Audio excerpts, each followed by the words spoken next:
Hey guys, it's Randall again, back with you to talk some NFL this week. I've decided that I'm going to do some individual videos on the games this week rather than one long one. So, if there's games that you're interested in, you can, search them up, and you don't have to, listen to games that may not have, any interest to you in week 5 of the NFL this week. So, the first game that I'm going to highlight and talk about is Houston against New England. New England comes into this game currently laying 8.5 or 9, I believe, here in this spot. Yeah, so New England minus 8.5. This line opened New England minus 9.5. It's been bet down to 8.5. Would definitely say that the sharper side is on Houston. There's a trend that has been very solid for many, many years. Teams that are coming off of a shutout loss are great to back the following week, ATS. We've seen it twice this year, and it's 2-0. The Dolphins were shut out by the Bills. They traveled to Vegas the next week, and they covered that spread. And then the Jets, um, they were shut out the week before last week against Denver, and then this past week they they beat Tennessee at home. And that was a game that I talked about in my video that I really thought the Jets had a chance to win outright. And, as crazy as it sounds, this Houston team, they were shut out against Buffalo, and Davis Mills has looked horrendous in the 2 games that he's played this year. But this is just a terrible, excuse me, this is just a terrible spot for New England for a variety of reasons. Not only, because Houston's coming off that shutout loss, but I think that this will be a very very flat spot for New England. Um, you know, they spent probably all summer, Bill Belichick at least preparing for Tom Brady and the Bucs, the return back to New England. I would say that the players had this game on their mind definitely, the first 3 weeks of the season, even more so probably the week that they played the Saints. I think that this game was very emotional, the return of Tom Brady back to New England. Um, the Patriots gave it all they had, and they came up short. And traditionally in the NFL, when that happens, I like to fade a team, the following week. And when you add the element of Brady returning and New England not getting it done, against them, missing a field goal that goes off the upright, to win the game in the rain.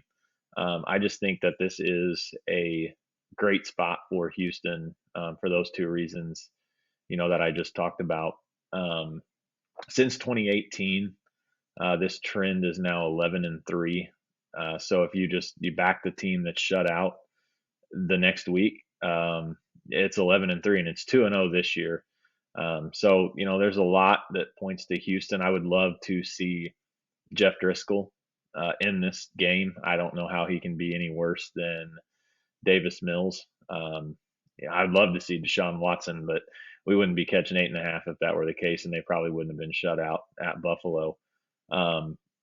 Just to talk a little bit about, uh, you know, Tampa Bay. I know I'm highlighting the New England Houston game, but there's some relevance to the Tampa Bay Miami game. I talked about, them being flat, and I'll do another video on this, but it's a pretty good spot for the Dolphins. They were definitely embarrassed at home by the Colts. They weren't shut out, but I've got to think that that was a very emotional game for Tampa Bay and Tom Brady. They got the win, an emotional win.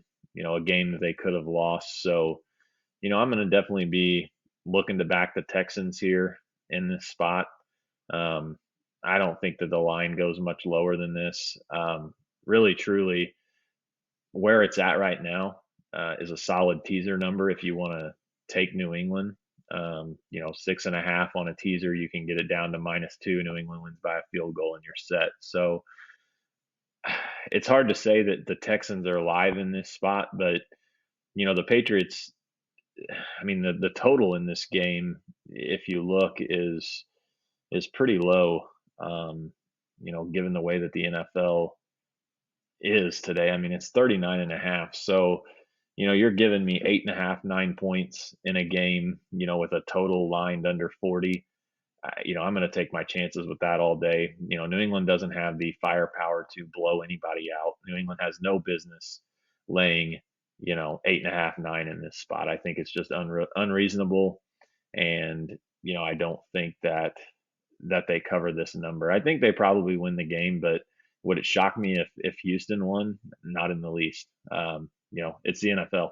Any given Sunday, these guys are professional athletes, and you know, sometimes you have good weeks, sometimes you have bad weeks. Some player props, just one in particular. There aren't any up right now. It's a little early, as I do this video here, but assuming he plays, no injuries and that sort of thing, I like Brandon Cooks as an anytime touchdown scorer. I've talked about my fantasy model in recent videos, and he fits this spot this week. So, I think he has some value to score a touchdown at any time. As I've said, I don't like the lay juice with the player props, so check and see, what the juice is there. But if you're building even if you play daily fantasy and you're building, lineups, I think that Cooks is a solid, a solid play in there for that. So, like I said, I'll be looking at, Houston plus the 8.5. Probably not going to get involved in the money line, but if you want to, plus 330, at Barstool on the take back, that's a pretty good number. There's a lot of things that point to New England being flat, like I highlighted, just a little bit ago. So, Houston plus 8.5. Recently started a podcast, the Sharp Betting Pod, that we came up with the idea a couple of weeks ago, and we decided to, go with it. So, you can check that out, and we're going to provide some consensus plays, Steve and I, for the NFL this week, and as we continue on through the NFL season. So stay tuned to that, and if you guys have any comments or questions, about these games that I'm talking about, feel free to comment below, and we'll get back with